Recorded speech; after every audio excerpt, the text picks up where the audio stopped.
Knock, knock, it's your nurse.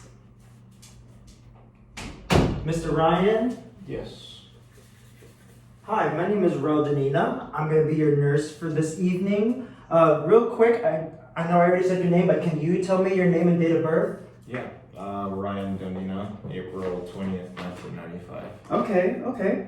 So, real quick, I want to do a spiritual assessment on you. Is that okay? Yeah, that'll be fine. Okay, cool. I see you're the only patient here, so I don't think you need any privacy, but I did shut the door. Are you comfortable sitting in this chair, or do you want to go lay down in your bed? I'm comfortable here. Comfortable? Okay, cool. So real quick, let me run by this assessment and tell you what we're going to be talking about.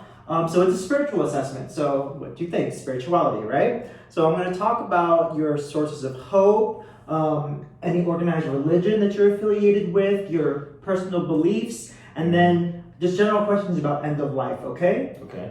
All right, so talking about the sources of hope, what are some sources of internal support that you have? And by internally, I'm talking about, things that kind of that help you and motivate you and things like that, outside of people and objects and things. Outside of people? Yeah, so things internally, within you.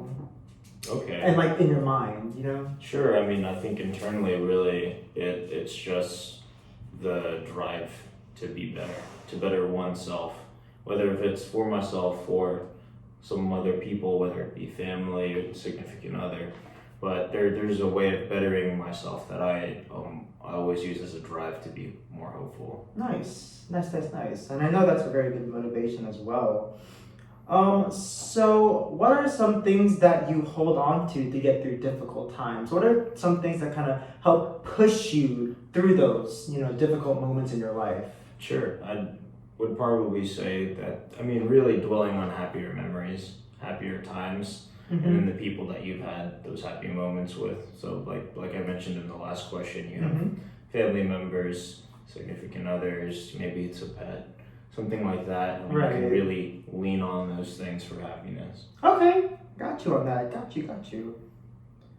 So, I know this is a spirituality assessment, so are there any religious or spiritual beliefs that kind of help you with those ups and downs and to help you get through those times? Is that something that you lean into? Yeah, I grew up Catholic, and I'm still Catholic, so I do observe a lot, so that I lean on quite heavily on the spiritual side. Okay, so you mentioned you're Catholic, and you are currently practicing, correct? Yes. Okay, so you go to church, or? As much as I can. Okay, that's good. So is being Catholic something that is helpful to you when it comes to kind of getting through those hard times? I know you mentioned other people and those motivations within yourself, but did you being Catholic and being a part of that organized religion, is that something that is also helpful?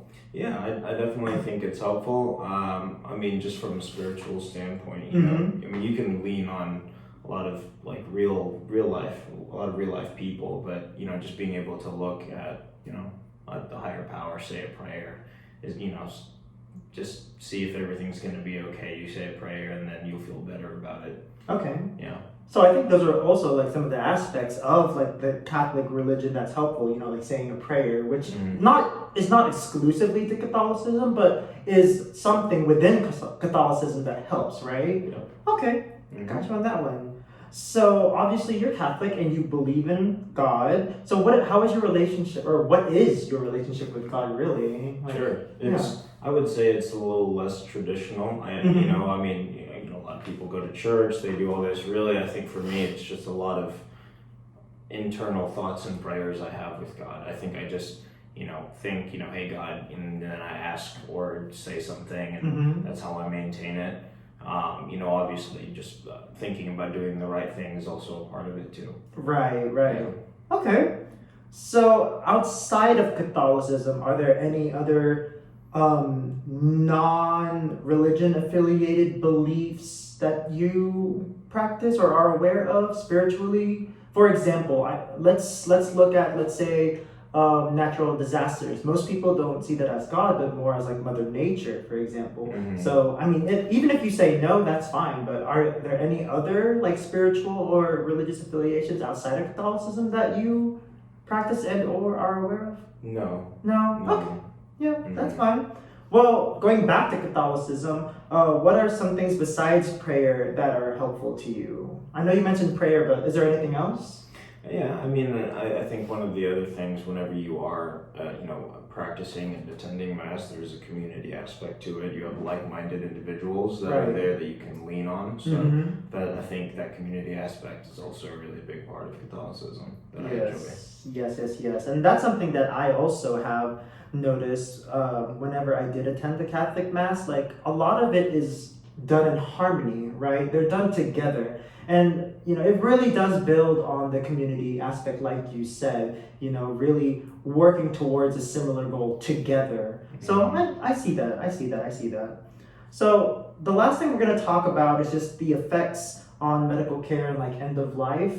So I know you're currently in the hospital for some stomach issues, right? You're having some a stomach condition that the doctor is looking at and treating. So does this specific illness affect your relationship with God in any way? What do you think?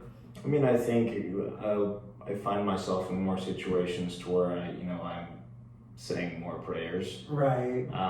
Because you never know. Mhm. So I do find myself praying a lot more, thinking a lot more. But yeah, something along those lines. Okay, I got you on that. So then, talking about any conflicts, are you aware of like any conflicts between healthcare and religion? I feel like there's not really too much of a disconnect when it comes to Catholicism and healthcare. But in your own opinion and in your own words, do you see any conflict within that specific realm? I mean, generally, and before I mean, this is just generally, so I don't get politically into it. Generally, I don't really see much interaction between the two. I mean, if there's any interaction, really, you'll just notice there's a lot of people in prayer whenever it comes to healthcare. I mean, you're dealing with a lot of sick people. People that are need either near death or are in a near death experience, so they're going to have that moment with whatever higher power they believe in. So I think that's a direct relationship, but in terms of healthcare, I don't really see much other connection there. Okay, all right, I got you. So moving on to dietary restrictions, to my own personal knowledge, I haven't really heard of any dietary restrictions as far as Catholicism goes, but are there any that I need to know about? Yeah. Can you educate me? Maybe I'm missing some? Sure. So, I mean, as of right now, we're actually in Lent, so it's 40 days of Lent. So every Friday, Catholics abstain from eating meat Okay. on every Friday, and then there are fasting days within Lent also, to where you can only have X amount of meals a day. I think it's about 2 meals a day. So that's really the only big dietary restriction that Catholics have that come to mind. Okay, I got you. And I'm pretty sure we can talk to the cafeteria or to a dietitian, see if we can get that rearranged for you on those Fridays, okay? So my last thing is, besides from me and the staff that we have on the unit, would you like to speak to a chaplain maybe? Kind of get a better insight on spirituality in general and how that works within the healthcare system? Is that something you'd be interested in? Yeah, I think that would be great. Okay, Yeah. perfect. Well, I'll go ahead and get all of that. And you said you're comfortable in the chair. Did you want me to assist you back to the bed, or you okay here? I think the chair is okay. Okay, well, that concludes my assessment, and then I will go and talk to you in a little bit, okay? Thank you very much. All right, thank you.